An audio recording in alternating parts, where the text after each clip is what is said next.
I am Lokesh Bagani, and this episode today is dedicated for Karwa Chauth. Karwa Chauth is celebrated across the country, has different phenomenon with love, care. So this show is dedicated to all those beautiful women out there. In Indian culture, woman has a very pivotal or important role in life. She takes care of her families, various responsibilities, a good mother, a human being, a wife or a sister or a daughter. But somewhere she is taking care of these responsibilities and she is not able to take care for herself. Sometimes most of the women are ignorant about their health. So today we are here to talk about the health of women. And to talk about health of women, we are here with a woman, a very wonderful human being, a lady who has got 7 gold medals in her medical career, a lady of a good heart, a person, a good human being who has a credit to establish a cardiology department in Apollo Hospitals in Indore. And she has won prestigious Dr. S.K. Mukherjee Award and Dr. Kashyap Award. Yes, if you are able to guess, viewers, I am with none other than Dr. Sarita Rao. Ma'am, welcome to our show. Thank you. Indeed, madam, we thank you for this opportunity to be with you here. And आज का जो हमने show सोचा था, हमने ये सोचा था कि करवा चौथ पर हम दिल से दिल का ख्याल रखने की बात करेंगे.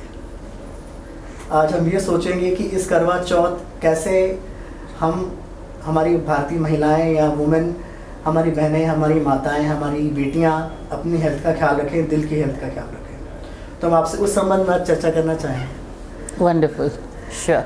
लेकिन हम उससे पहले कुछ आपके बारे में जानना चाहेंगे. मेरे व्यूअर्स आपके बारे में जानना चाहेंगे. काफ़ी लोग आपको जानते हैं. और viewers, she is one of the very finest and well known famous cardiologist of Indore.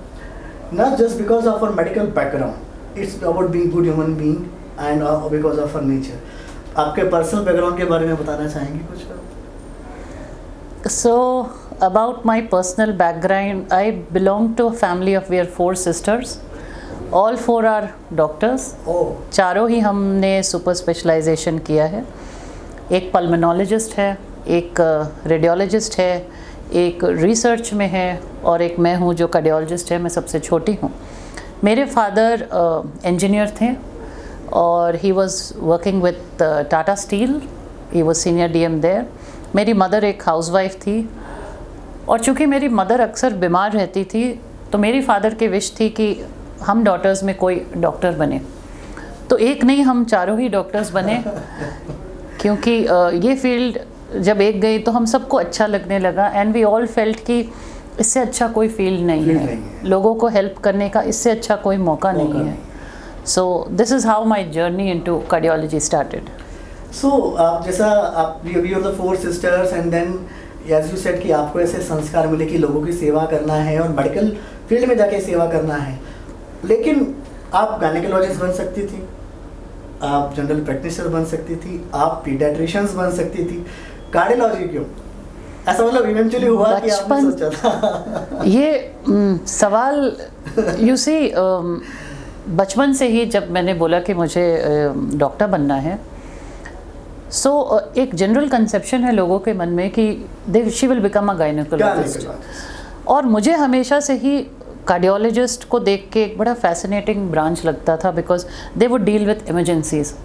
Medical profession में कार्डियोलॉजी ब्रांच को सबसे ज़्यादा चाहा भी जाता है और सबसे ज़्यादा मैजिकल ब्रांच भी हम मानते हैं. और मैंने बोला कि मुझे नहीं मेडिसिन करना और फिर मुझे डीएम कार्डियोलॉजी में करना है तो बहुत लोगों ने मुझे डिसुएड करने की कोशिश की. वो मेरी चॉइस थी. I found it the most interesting, the most magical branch of medicine. और हमारे टाइम में सब लोग कार्डियोलॉजी करना चाहते थे लेकिन बहुत लोग ने डिसुएड किया कि लड़कियों के लिए नहीं है. क्यों नहीं है? क्योंकि दिस इज़ अ 24/7 जॉब. आप 24 आवर्स कॉल पे रहते हैं. आपको सबसे पहले आपके पेशेंट को देखना होता है. घर, बच्चे, हस्बैंड, पेरेंट्स सब सेकेंडरी हो जाते हैं. बाद में मुझे ये समझ आया था कि इस वजह से लोग मुझे डिसुएड करना चाहते थे क्योंकि when I finished my DM और जब मैं प्रैक्टिस में आई, डीएम के समय ही आपको काफ़ी हद तक एहसास हो जाता है because then you start doing actual work. और जब मैं प्रैक्टिस में आई तो मुझे रियलाइज़ हुआ कि मैं अपने बच्चे को नहीं देख सकती, घर नहीं देख सकती, पेरेंट्स नहीं देख सकती, किसी चीज़ को नहीं देख सकते हैं जबकि पेशेंट का कॉल आता है। तो चूंकि ये इतना डिमांडिंग ब्रांच है कि आपको 24/7 आपके टोज़ पे रहना है। If there is a heart attack patient you have to rush leaving everything. तो इतने डिमांडिंग ब्रांच होने के वजह से शायद बहुत लोगों ने मुझे डिसवेड करने की कोशिश की, बट ये मेरा शौक था, मेरा पैशन था, आपका करेज था कि मुझे कार्डियोलॉजी ही करनी है, and which is why I became a cardiologist. और मैं बिल्कुल भरोसे में हूँ, मुझे आपसे बात करके लग रहा है कि ज़रूर आपकी पूरी फैमिली ने आपको इसमें सपोर्ट किया है और आप आज एक सक्सेसफुल कार्डियोलॉजिस्ट हैं जो कि काफ़ी फेमस हैं, वेल नोन है और पेशेंट्स का अच्छे से ट्रीटमेंट करती हैं। क्योंकि हमने आपसे आज इस चर्चा का विषय ये रखा है वुमेन्स हेल्थ पे, वुमेन्स की हार्ट की हेल्थ पे। हमारे घरों में, हमारे परिवार में जो गृहिणियाँ हैं या हमारी फैमिली मेम्बर्स हैं जो जॉब कर रही हैं या बिजनेस कर रही हैं वुमेन्स, क्या आप उनके बारे में कुछ हाईलाइट में ऐसे 4 क्लासिफिकेशंस बता सकती हैं, कुछ क्लासिफिकेशंस बता सकती हैं जहाँ पे वो आइडेंटिफाई कर पाएँ कि वो कार्डियक डिसऑर्डर्स में हैं किसी में या नहीं है? कुछ अर्ली डिटेक्शन के 4-5 पॉइंट्स वुमेन पर्सपेक्टिव्स की बात से अगर से हम बात करें तो। सबसे पहले Lokesh, I would like to say that you know ladies जो हैं अपना ध्यान नहीं रखती है। जैसे आपने की शुरुआत में बोला है, एक लेडी की जो पूरी फोकस रहती है अपने बच्चे, अपने हस्बैंड, अपने पेरेंट्स, अपना पूरा घर संभालने पे रहता है। तो जब वो परिवार की तरफ देखती है और परिवार की बहुत डिमांड्स होती हैं तो वो अक्सर भूल जाती है कहीं ना कहीं उन्हें भी केयर, उन्हें भी हेल्प की ज़रूरत है। और इसकी एक वजह है, when a lady gets up in the morning and she feel some discomfort, उसे कोई सीने में दर्द हो रहा है, कोई सांस फूल रही है, तो वो किसी को बताती नहीं है। क्यों नहीं बताती हैं? क्योंकि अगर उसने बता दिया तो बच्चे भूखे जाएंगे स्कूल, या हो सकता है स्कूल जा नहीं पाएंगे, पति को लेट हो जाएगा ऑफिस जाने में, सबका रूटीन डिस्टर्ब हो जाएगा और इन सबको अटेंड करने के बाद उसे भी जाना है ऑफिस। तो वो अपने आप को नहीं देखती है, वो अपनी तकलीफ़ छुपा लेती है। नाउ लेडीज़ के मामले में मैं बताऊं कि उनके जो सिम्टम्स होते हैं वो थोड़े अलग होते हैं as compare to presentation is different. It's little different in the sense that ladies frequently ऐसे बोलेंगी, मुझे कुछ घबराहट हो रहा है, कुछ ठीक नहीं लग रहा, कुछ पसीना आ रहा, अजीब सा लग रहा है, दर्द हो रहा है, लेकिन पूछेंगे कहाँ दर्द हो रहा है तो वो बता नहीं पाते हैं। दर्द हो रहा है बस, यहाँ भी हो रहा है, यहाँ भी हो रहा है, पीठ में भी हो रहा है, मतलब they are not very clear about their symptoms. क्योंकि लेडीज़ का जो प्रेजेंटेशन होता है वो थोड़ा डिफरेंट होता है। बट ले दे के आपको समझना है कि अगर एक लेडी कह रही है मुझे घबराहट हो रहा है, दर्द हो रहा है, और दर्द ये इस लेवल से लेके इस लेवल तक कहीं भी हो, सामने हो, पीछे हो, कंधों में हो, हाथ में हो, कहीं भी हो, ये पेन कार्डियक पेन हो सकती है। तेज़ सांस फूलना, कि नॉर्मली मैं इतना काम कर पाती थी, अब मैं नहीं कर पाती हूँ, मुझे सांस फूलने लगती है, बैठने की ज़रूरत पड़ती है, थकान हो रहा है, ये सारे कुछ कार्डियक सिम्टम्स है।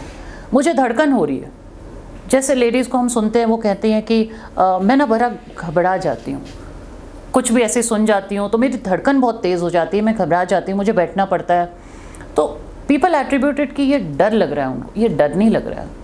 अक्सर पैल्पिटेशंस भी हार्ट डिजीज़ की सिम्टम्स हो सकती हैं। तो ये सारी चीज़ लोगों को ध्यान में रखना चाहिए कि लेडीज़ बहुत ज़्यादा कंप्लेन नहीं करती हैं, बट अगर वो उन्होंने बोला कि मुझे इस टाइप की कोई भी सिम्टम हो रही है तो उसे पूरी फैमिली को सीरियसनेस में लेना पड़ता है। It has to be taken very seriously and they must visit the doctor. You will see a lady goes to the doctor last. ऐसा नहीं होना चाहिए. True. Because delayed presentation means increased mortality, increased risk of death. And also financial burdens. Yes. Financial burden, India एक ऐसा देश है जहाँ पे हर व्यक्ति के पास अभी तक मेडिक्लेम नहीं है, सोशल सिक्योर, ये सारी चीज़ें जो बाहर रहती हैं. So everybody has to fend for themselves. तो फाइनेंशियल एंगल हमेशा रहता है हेल्थ केयर में when we talk about it. हालांकि गवर्नमेंट ने बहुत सारे स्कीम्स निकाले हैं बट वो अभी तक सबको लागू नहीं है, तो बहुत सारा एक फाइनेंशियल बर्डन हेल्थ केयर के रहता है।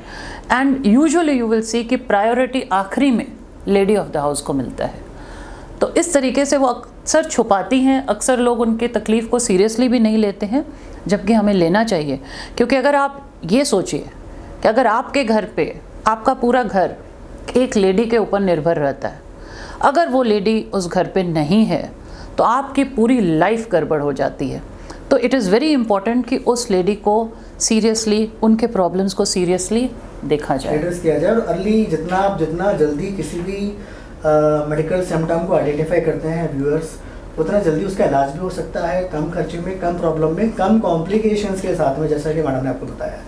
सो one is this symptoms early detections, and how do you also see particularly women which are of the middle age, say which are on the verge of mid 40s 50s, pre-menopausal or post-menopausal, how their presentations are different from youngsters, because nowadays youngsters are also having these cardiac problems, issues. So how the differentiation happens usually? So एक बहुत बड़ी God gift है ladies के पास. We से कि menopause के पहले ladies को भगवान की तरफ से प्रोटेक्शन है. So we say that heart disease के मामले में बिफोर मेनोपॉज यूजुअली लेडीज़ को कम होता है, but once menopause is crossed they have the same risk of heart disease as their male counterpart, right? So the risk of heart disease increases with increasing age and especially after menopause. ये एक बहुत important चीज़ है जो हमें notice करना है. दूसरी चीज़ कि today age is no criteria. Age is no criteria because अभी मैं एक ऐसे पेशेंट के एंजियोप्लास्टी करके आ रही हूँ जो मात्र 21 साल का है.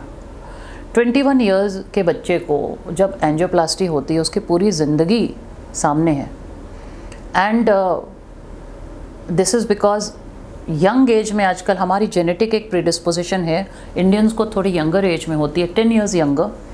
Then because of the increase stress in today's life, बहुत सारा स्ट्रेसेस रहता है यंग पॉपुलेशन में, the pressure to perform, the pressure to excel. Then because of the availability of huge amount of fast food which is there today, लोग घर में दाल चावल बना के खाना पसंद नहीं करते हैं. दे प्रेफर कि बर्गर मंगा लिए, पिज़्ज़ा मंगा लिए, पास्ता मंगा लिया. All these things, you know, somewhere it is taking a tall on people. And smoking is very much on the rise. मैं मध्य प्रदेश में हूँ और मध्य प्रदेश में गुटखा खाने का बहुत ज़्यादा प्रचलन है. All of these things are predisposing to young heart attacks. I'd just like to add here that I have seen so much of social media channels, blogs these days. People are foodie. Food blogs are going on. So people are becoming more foodie these days. They have got variety of options. Most of them are of junk in nature, which are not at all nutritious or going to augment your body or help you build something.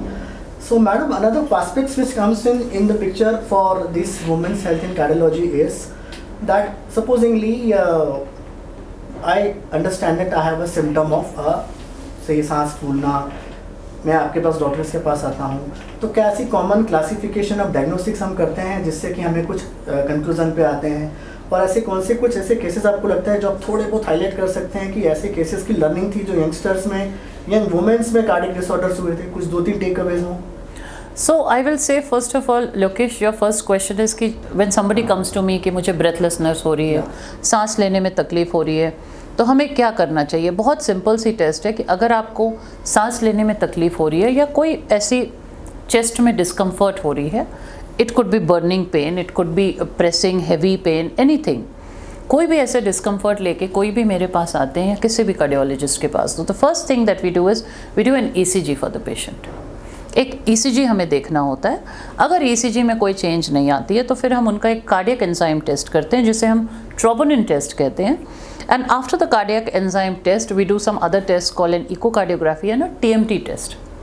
Till we have done these tests, we do not tell the patient कि आपको heart disease नहीं है.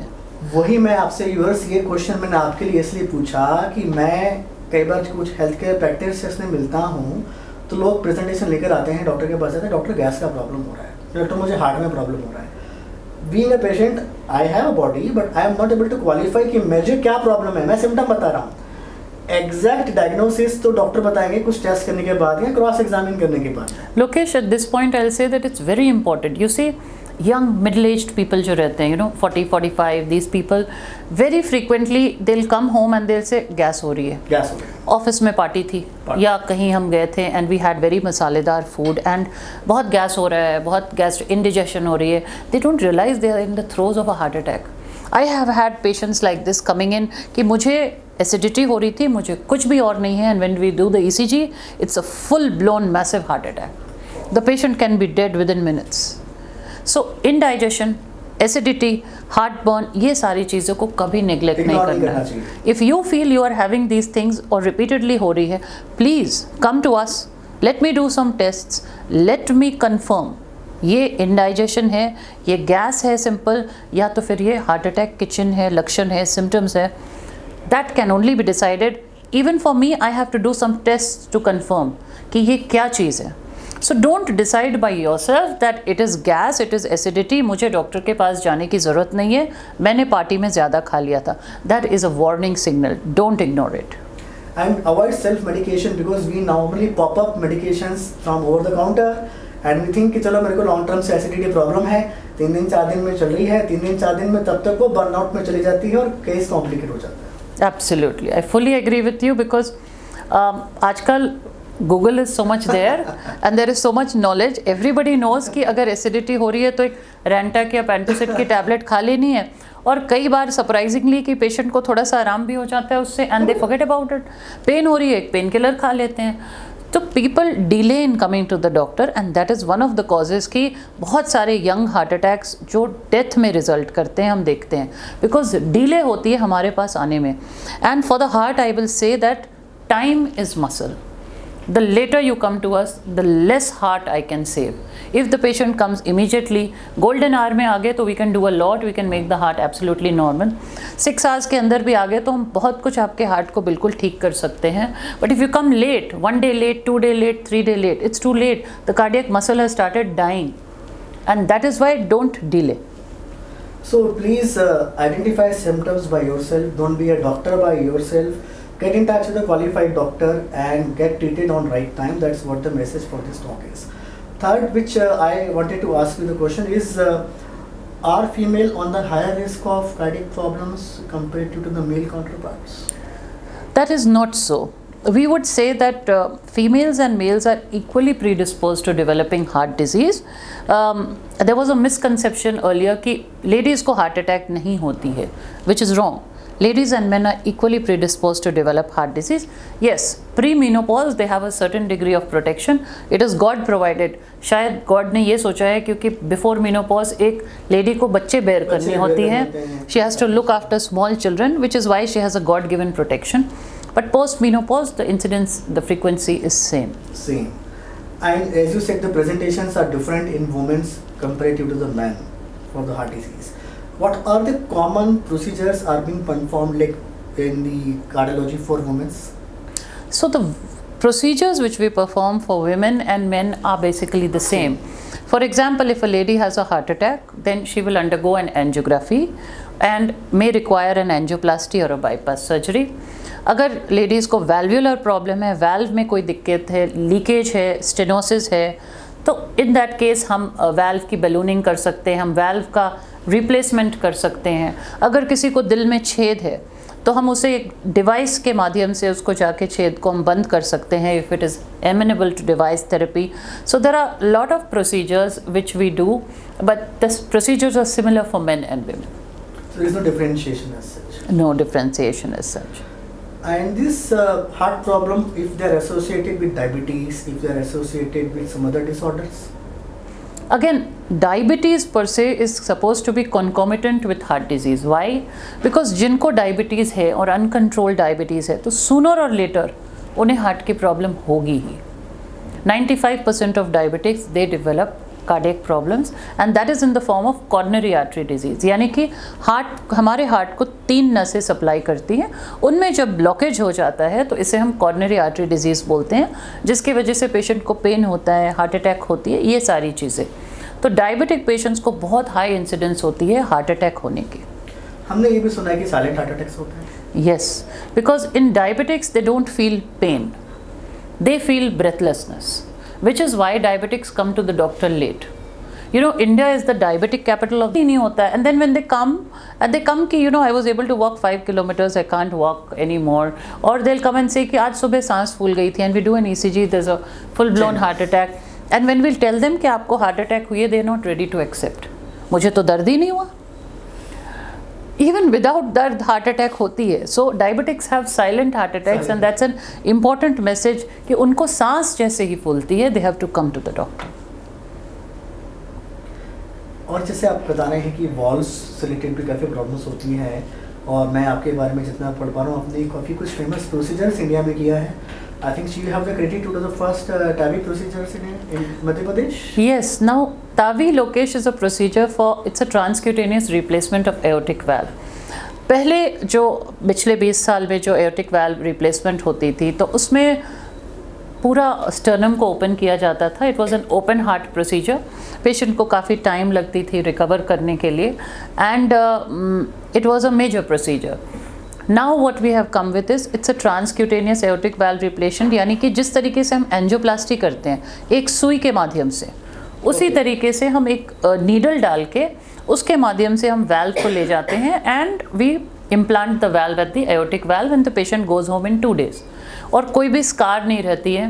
There is no open heart surgery, there is no scar, there is no cosmetic changes which is very important. और ख़ास करके जो लोग एक नॉर्मल सर्जरी नहीं अंडरगो कर सकते हैं because of some comorbidity, disability, they don't want to undergo that. So for them it's a godsend procedure. And this is one of the advanced procedures used for the wall replacements or wall repair. Wall replacement. Wall replacement. So TAVI is the procedure where there are no cosmetic changes as such, and this is one of the safest and finest procedure. And Dr. Rao, Sarita Rao has the credit to do the first in Madhya Pradesh couple of years back, or just I think about 2-3 years ago we did started the procedure. And I think by this time you must have done some hundreds. No, it's an expensive procedure, so not hundreds, but yes, we have been able to help many people with it. So that is an option available for the people of Indore. Okay, so you were also talking about the pregnancy and menopause. So pregnancy also we hear sometimes that उनका blood pressure बढ़ गया है या complication हो गई है. क्या वो heart disease में develop होती हैं या एग्जिस्टिंग हार्ट डिसीज वाले को प्रेगनेंसी में कुछ कॉम्प्लिकेशंस डेवलप होती हैं कॉमन ऐसी कुछ? So I will say that you know there are 2 things when we talk about pregnancy. एक वो प्रेगनेंसी होती है उन लेडीज़ में जिनको पहले से हार्ट डिजीज़ है. फॉर एग्जांपल जिनको पहले से वाल्व में प्रॉब्लम है या जिनको पहले से हार्ट अटैक हुआ है. So these are all different subset of patients. जिनको पहले से हार्ट में प्रॉब्लम है उन लोगों को अगर प्रेगनेंसी होती है तो then we have to be very careful because आम तौर पे ये पेशेंट्स ब्लड थिनिंग एजेंट्स पे हैं. और ब्लड थिनिंग एजेंट्स जैसे कि एसिट्रॉम है, वॉरफेरिन है, ये सारे जो ब्लड थिनिंग एजेंट्स हैं ये बच्चे के लिए हानिकारक होती है. So they can produce problems in the growth of the child, they can be malformations in the children. तो जिन लोगों को खून पतला करने की दवाई चल रही है, चूँकि उनको वैल्वुलर हार्ट डिजीज़ है या उनको आर्टिफिशियल वाल्व है या एट्रियल फिब्रिलेशन है, तो उनके हमें ये खून पतला करने की दवाई को रोक के we have to shift it to an injectable agent जिससे बच्चे को कोई नुकसान नहीं हो. तो बहुत ही इंपॉर्टेंट है कि अगर किसी को पहले से हार्ट डिजीज़ है और वो प्रेग्नेंट हो गई हैं तो वो अपने कार्डियोलॉजिस्ट से तुरंत मिले बिकॉज हमें कुछ दवाई रोक के चेंज करना पड़ता है बच्चे की सेफ्टी के लिए. और टाइम पे मिले because the period of organogenesis for the child is the first 2 months. तो उसी टाइम पे मुझे वो दवाई रोक के दूसरा देना होता है. Then again in the last trimester of pregnancy मुझे फिर से दवाई बदलनी होती है because at that time the child is going to be born. तो मदर को भी कोई रिस्क नहीं होना चाहिए इन ब्लड थिनिंग एजेंट से, इसलिए ये चेंज रहता है. सेकेंड थिंग इज कि कई सारी महिलाएं प्रेगनेंसी के पहले they are perfectly normal. Now at the during pregnancy somewhere around the 20th week or so or after that they will develop sudden shoot of blood pressure. So they are called pregnancy induced hypertension, which is also very dangerous because if it progresses and becomes uncontrolled ये pre-eclampsia या eclampsia में चले जाती है जिसमें कि mother को convulsions आ सकती है, बॉडी पे swelling हो जाता है. all of these things can happen and again it is very dangerous for the baby also. बच्चे और मदर दोनों को खतरा है इससे. The third thing is कि a lot of ladies during pregnancy, especially elderly primees जो होती है, उनको pregnancy induced gestational diabetes भी हो सकती है. Now, post pregnancy बहुत सारे लोग के ये hypertension diabetes resolve हो जाते हैं और बहुत सारे लोगों के नहीं भी होते हैं. So they have to be on regular follow up कि क्या उनको blood pressure अब है, क्या उनको diabetes है, इन सारी चीज़ों के हमें control करके रखनी होती है. Again there is a condition called peripartum cardiomyopathy जिसमें कि हार्ट के जो पंपिंग है वो इफेक्ट हो जाती है. So these people develop weak hearts after pregnancy and they go into heart failure. So post delivery of a child, mother can have severe heart failure, swelling of the body, difficulty in breathing. All of these are because of poor functioning of the heart. So peripartum cardiomyopathy again 50% लोगों में वो resolve हो जाती है. 50% mothers can have LV dysfunction for the rest of their lives. तो ये सारी चीज़ें हमें बहुत केयरफुली मैनेज करना पड़ता है and this is a combination, it's you know team work between the cardiologist and the gynaecologist in looking after the mother and the child, making sure कि दोनों सेफ रहें। वही जैसे कि हम हमारे 90s 95 मूवीज़ में देखते थे कि बच्चा पैदा हो गया है, माँ गुजर गई है। I think this is same concept कि जो कार्डियक डिसऑर्डर डेवलप हो जाते हैं या कॉम्प्लिकेशंस हो जाती हैं। आप यंग वुमेंस जो एडोलेसेंट हैं, अभी बच्चियाँ जो प्यूबर्टी की एज में हैं और जो बड़ी हो रही हैं, उनके लिए कुछ ऐसा मैसेज देना चाहेंगे ताकि वो अपनी हेल्थ का ख्याल रखें, पर्टिकुलरली हार्ट की हेल्थ, या जो यंगस्टर्स हैं जो बिलो 40 हैं? So I will say that you know heart की जब आप केयर करते हैं, when you want to have a healthy heart and you want to look grow old with a healthy heart, you don't want your heart to break in between, right? So technically speaking, अगर हम कहें कि you want to live to the age of 80, you want to live healthy, you want to be fit and fine and not have heart problems, then you follow the formula of 80. It's very 80. 80. Okay. To get to 80, follow the formula of 80. It's very simple. We call it a mnemonic ABCDE. I frequently tell my patients that you know formula of 80 is ABCD. ABCD. Every child knows ABCD. Okay. So A is for your abdominal girth. Keep it less than 80 centimeter. That means don't get fat. Don't put on weight. Take care of your weight. B is for your blood pressure. Blood pressure. Control your blood pressure. The diastolic blood pressure should be somewhere around 80, right? So control your blood pressure is B. C is for your cholesterol. Now when you do a lipid profile, बहुत सारे उसमें values आपको मिलते हैं, but जो cholesterol को हम target करते हैं, that is the LDL cholesterol, and the LDL cholesterol should be less than 80 for people who have heart disease. D is again for diabetes. If you have diabetes, then keep your fasting sugar around 80, right? And again D is also very importantly for diet. So if you want to eat, but make sure that any meal that you have has less than 80 gram of caloric value. And E is for exercise. Try to get 80 minutes of exercise every day. You can't do it, I know everybody is busy, so then try to get 80 minutes of exercise in a week. In a week? Yes. So it's a very simple formula, and for example, if you have been prescribed aspirin by your doctor, then take the minimum dose is 81 milligram. And if you've been prescribed statin by your doctor because you have dyslipidemia, your cholesterol is abnormal, then a very good dose is 80 milligram of atorvastatin. So that's the formula of 80. To reach 80, fit and fine. Fit and fine. And have you also come across certain cases wherein, as you rightly said, about 21-year age person who has been undergone an angioplasty now, especially for last 2 years, there has been work from home in COVID-19. Now things are getting normalized and some part of the people are going to office and commuting to office, so the lifestyle is changing.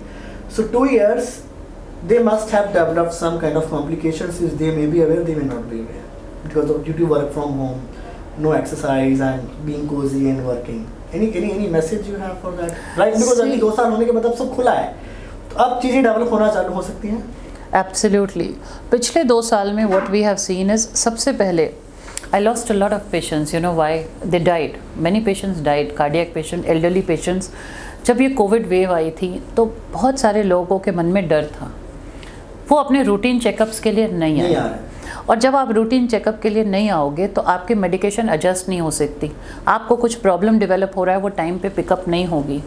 And elderly patients को regular checkups की बहुत ज़रूरत होती है, तो लोग घर से ही नहीं निकले। साल भर के लिए लोगों ने घर से कदम बाहर नहीं रखा, डॉक्टर के पास नहीं आए। खास करके जो पेशेंट्स पेरिफेरीज में हैं, चूँकि लॉकडाउन हो गई थी और ट्रैवलिंग बहुत मुश्किल था, तो वो नहीं आ पाए। And lot of people suffered fatal consequences because of this, क्योंकि वो डॉक्टर के पास पहुँच ही नहीं पाए।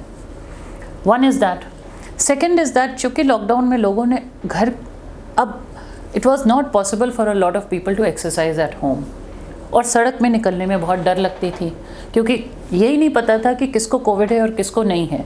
और फिर ये बात आई कि एयर से ट्रांसमिट होता है, तो लोग सड़क पे जाके वॉकिंग भी करना बंद कर दिए। As a result of that हुआ कि सबकी शुगर्स शूट कर गई। No exercise means shoot of sugar in diabetics, no exercise means obesity, वजन बढ़ने लगा लोगों का। थर्ड थिंग इज़ कि बाहर नहीं जा पा रहे हैं, तो बहुत लोगों ने दवाइयाँ छोड़ दी। अब जब हार्ट के पेशेंट दवाई छोड़ देते हैं तो उसकी एक ही कॉन्सिक्वेंस होती है कि उनको वापस से अटैक पड़ेगा, मृत्यु की चांसेस बढ़ जाती है। तो ये बहुत सारी प्रॉब्लम्स हमने पिछले 2 साल में देखा। As a result of that हमने बहुत सारा टेली कंसल्टेशन वगैरह भी स्टार्ट किया कि लोगों को एटलीस्ट पता तो चले, दवाई तो मिले, ट्रीटमेंट तो हो। So but as a result of this post pandemic हमने ये देखा है कि there has been sudden spurt in the number of people who are getting ill, because for a long time health remained ignored. People did not go for their doctor visits, so the consequences of that are coming up now. And आपने एक statement दिया कि they restrict their doses of drugs. So I have also observed commonly in women कि आज blood pressure की गोली खा ली है, आज 2 दिन मैं ठीक हूँ, मैं कल खाऊंगी। मतलब you want कि आपको पेन हो, आपको कुछ सिम्टम है, फिर आप गोली खाएंगे, फिर आप ठीक होंगे। तो this is also common habits में पेशेंट्स में भी कम्युनिटी कि मैंने 4 दिन गोली नहीं खाई, मैं तो ठीक हूँ। This is a very common thing. You see, when I prescribe anti hypertensive medication to a patient और बीपी की दवाई वो खाते हैं तो उनकी ब्लड प्रेशर नॉर्मल हो जाती है। अब जब वो 6 महीने तक उसकी ब्लड प्रेशर नॉर्मल रहती है और वो जब भी चेक कराते हैं तो उनको ब्लड प्रेशर नॉर्मल मिलती है, तो उनके मन में ये गलत फहमी आ जाती है कि मुझे तो ब्लड प्रेशर है ही नहीं, मेरी तो ब्लड प्रेशर हमेशा नॉर्मल आती है, ये डॉक्टर तो मुझे ज़बरदस्ती दवाई खिला रहे हैं। आपकी ब्लड प्रेशर इसलिए नॉर्मल है क्योंकि मैंने आपको दवाई दी है। जैसे आप वो दवाई खाना बंद करेंगे उस दवाई की असर उतर जाएगी और आपका ब्लड प्रेशर शूट होगा। और ब्लड प्रेशर शूट होने से बहुत ही मेजर प्रॉब्लम्स आती है। फॉर एग्जांपल, ब्रेन में स्ट्रोक होना, लकवा होना, अगेन आँखों की रोशनी जाना, किडनीज खराब होना, हार्ट अटैक होना, पैरों की नसों जाना, ये सब ब्लड प्रेशर की शूट की साइड इफ़ेक्ट्स है। तो प्लीज़ अपनी दवाइयाँ नहीं बंद करें, क्योंकि अगर आप आज जैसे आपने दवाई नहीं खाई तो हो सकता है ब्लड प्रेशर शूट करने में 2-3 दिन भी लगे, बिकॉज शरीर में वो दवाई सर्कुलेट करती है, उसकी एक हाफ लाइफ होती है, टाइम लगता है उसकी असर शरीर से जाने में। बट जब 4 दिन बाद आपका ब्लड प्रेशर शूट होगा, it can be a catastrophic situation. आपको कोई ऐसे मेजर नुकसान पहुंच सकती है जो हम ठीक नहीं कर पाएँ। यू सी, जब पेशेंट को लकवा होता है, स्ट्रोक होता है, तो कई बार उस चीज़ को हम ठीक नहीं कर सकते हैं। In spite of wanting to do it, हर चाहत होने के बावजूद भी स्ट्रोक अक्सर ठीक नहीं होती। मतलब कहने का ये है कि आपकी लाइफ में अगर आपको डायबिटीज़ या ब्लड प्रेशर है, पर्टिकुलरली अगर ब्लड प्रेशर है, तो उससे एसोसिएटेड आपको प्रॉब्लम्स और भी होती हैं, जैसे स्ट्रोक जो मैडम ने आपको बताया, रीनल फेलियर होता है, या दूसरे ऑर्गन भी डैमेज हो सकते हैं अगर आपका ब्लड प्रेशर अनकंट्रोल्ड है, जो सब जानते हैं। लेकिन हम जानने के बावजूद उसकी केयर नहीं करते हैं, तो हम अपने आप पे रिस्क ले रहे हैं। मैडम, इसके अलावा what are the advances you have been doing? I heard you have doing lithotripsy also in cardiology. Yes, so पहले जिन लोगों को बाईपास एडवाइस किया जाता था, क्योंकि उनकी आर्टरीज में बहुत ज़्यादा कैल्सिफिकेशन होती थी, तो उनके लिए बाईपास सर्जरी के अलावा कोई ऑप्शन नहीं होती थी। We use to have another option called rota ablation. Rota ablation एक ड्रिल होती है जो बहुत स्पीड में, अराउंड 150,000 रेवोल्यूशंस पर मिनट के स्पीड से वो हार्ट के आर्टरीज से हम ड्रिल करते हैं उस कैल्शियम पे, and we use to do that very successfully. लेकिन उसमें रिस्क ज़्यादा रहती है और उसमें ये भी रहता था कि sometimes they can be acute closure of vessel, dissection हो सकती है। सो जिस तरीके से आपने सुना होगा कि किडनी के स्टोन्स को हम ब्रेक करते हैं with lithotripsy, in the same way एक शॉक वेव लिथोट्रिप्सी आई है, जिसमें हम लिथोट्रिप्सी बलून से हार्ट के अंदर जो कैल्शियम है, जो आर्टरीज है, कैल्शियम है, उसे उस शॉक वेव से हम उसको ब्रेक डाउन करते हैं। These are ultrasonic waves and it is a very safe procedure, और इससे बहुत सारे लोगों को हम बाईपास से बचा पाए हैं, and in a very safe way, without any increase of risk. तो जो चीज़ के लिए पहले पूरा ओपन हार्ट करना पड़ता था, अब वो एक सुई के माध्यम से नॉर्मल एंजियोप्लास्टी के जैसे हो जाती, पेशेंट 2 दिन में वॉकिंग घर चला जाता है। So that's the advantage of this, which is why central India में मैंने लिथोट्रिप्सी यूज़ किया था, और भारत में पहली बार the first women to use lithotripsy was me. But ये इंट्रोड्यूस करने का रीज़न यही था कि हमारे मध्य प्रदेश में लोगों को ये सारी थेरेपी के लिए बाहर जाके ट्रैवल करने की ज़रूरत नहीं पड़े। खास करके अब जब कोविड टाइम से लोग बाहर जाने में डरते हैं, तो हर थेरेपी, हर ट्रीटमेंट उनके दरवाजे पे होनी चाहिए। ऐसी कुछ और भी एडवांसेस आप अभी यहाँ कर रहे हैं, डेवलप कर रहे हैं? Because I know that you have a credit to establish this cardiology department in Apollo Indore. What are the other advances you have been doing for this cardiology field? So there are a lot of things जो we keep working on at the same time. एक और therapy के बारे में आपको बताना चाहूँगी कि हाई ब्लड प्रेशर, जिसके बारे you and I have been talking, बहुत ही कॉमन चीज़ है high blood pressure. Every second person you talk to no somebody जिनको हाई ब्लड प्रेशर है, उनके फैमिली में किसी को है।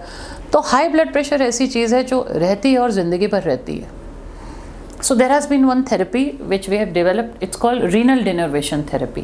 Renal denervation therapy. denervation therapy. Now renal denervation therapy, जिसे शॉर्ट फॉर्म में हम RDN कहते हैं, ये एक ऐसी थेरेपी है जो किडनी की जो आर्टरीज है उसके अंदर जो नर्व्स रहती हैं उसमें हम जाके रेडियो फ्रीक्वेंसी एब्लेशन देते हैं। उसके माध्यम से पेशेंट का ब्लड प्रेशर कंट्रोल करते हैं। इस वक्त ये अप्रूव्ड है in the world only for resistant hypertension. Central India का पहला RDN हम ही ने किया था and I was the first woman in the entire Indian subcontinent to do this procedure. और ये इसलिए हमने किया था बिकॉज ये एक पेशेंट थे जिनको 8 ब्लड प्रेशर की दवाई चल रही थी, उसके बावजूद उनका ब्लड प्रेशर 200 के रेंज में चलता था। So then we did this therapy and his blood pressure got controlled. We had to take special approval. So ये एक emerging therapy है and we are looking at it in the future कि बहुत सारे ऐसे लोगों के लिए भी हैं जो ब्लड प्रेशर की दवाई खाने से उनको बहुत एडवर्स इफेक्ट्स होते हैं, साइड इफ़ेक्ट्स होते हैं। बहुत सारे ऐसे लोग के लिए भी ये थेरेपी आएगी जो दवाइयाँ नहीं खा पाते हैं, भूल जाते हैं रिपीटेडली और उनको कॉम्प्लिकेशंस होने लगते हैं। End of course for those people जिनका इंस्पाइट ऑफ बहुत सारे दवाइयों खाने के बावजूद उनका ब्लड प्रेशर कंट्रोल नहीं हो पाता है, तो ये एक कॉमन प्रॉब्लम हाइपरटेंशन के लिए एक सोल्यूशन ये आई है, renal denervation therapy. This also we have started at this centre. So we are looking at minimal access चीज़ें। मिनिमल एक्सेस यानी कि बिना चीर फाड़ के जो सारे थेरेपी होती है, वाल्व रिप्लेसमेंट्स पे भी हम काम कर रहे हैं कि बिना चीर फाड़ के वाल्व को बदलना, बिना चीर फाड़ के जिससे पहले बाईपास जिसके लिए ऑप्शन थी अब उन सब का एंजियोप्लास्टी से काम हो जाना, हाइपरटेंशन के लिए new treatments. So we looking varicose veins के लिए भी एक न्यू ट्रीटमेंट आई है जो बिना चीर फाड़ के हम एक यू कैन से एक ग्लू से वेन्स को सील कर देते हैं। So there are lot of things we are working on and we hope कि मध्य प्रदेश खास करके हमारे इंदौर को इससे बेनिफिट मिले। So viewers, we are on the final verge of closure of this episode now. मैं पर्सनली एक चीज़ कहना चाह रहा हूँ इस शो के ऊपर। करवा चौथ है, this Karwa Chauth take a pledge for your health checkup, because health checkup very true, very true. Gift health checkup. आप अपनी स्पाउस को करवा चौथ पे कुछ ना कुछ गिफ्ट देते होंगे आपके बजट्स के मुताबिक, जो भी आपके बजट्स है, जो उनका इंटरेस्ट है। क्या आप उनको हेल्थ चेकअप गिफ्ट में दे सकते हैं? और यूजुअली मैडम आप क्या एडवाइस करती हैं? How health checkups are very important for cardiac health in women's?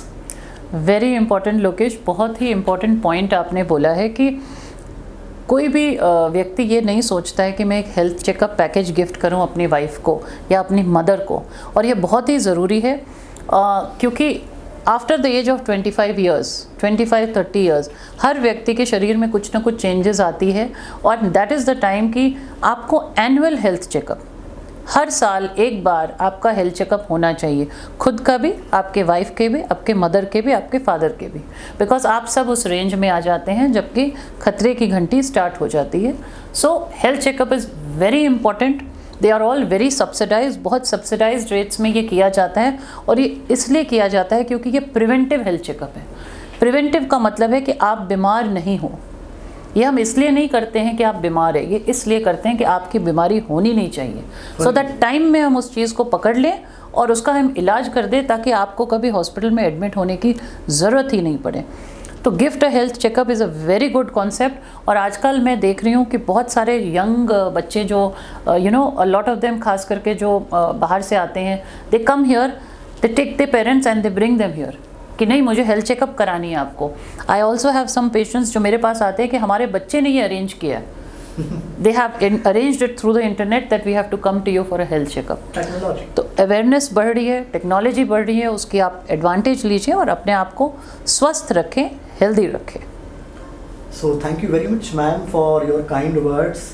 आपसे बातचीत करके बहुत अच्छा लगा। हमने कोशिश की कि इस शो पर हम वुमेन्स हेल्थ के बारे में कुछ बात कर पाएँ, कार्डियक हेल्थ के बारे में कुछ बात कर पाएँ।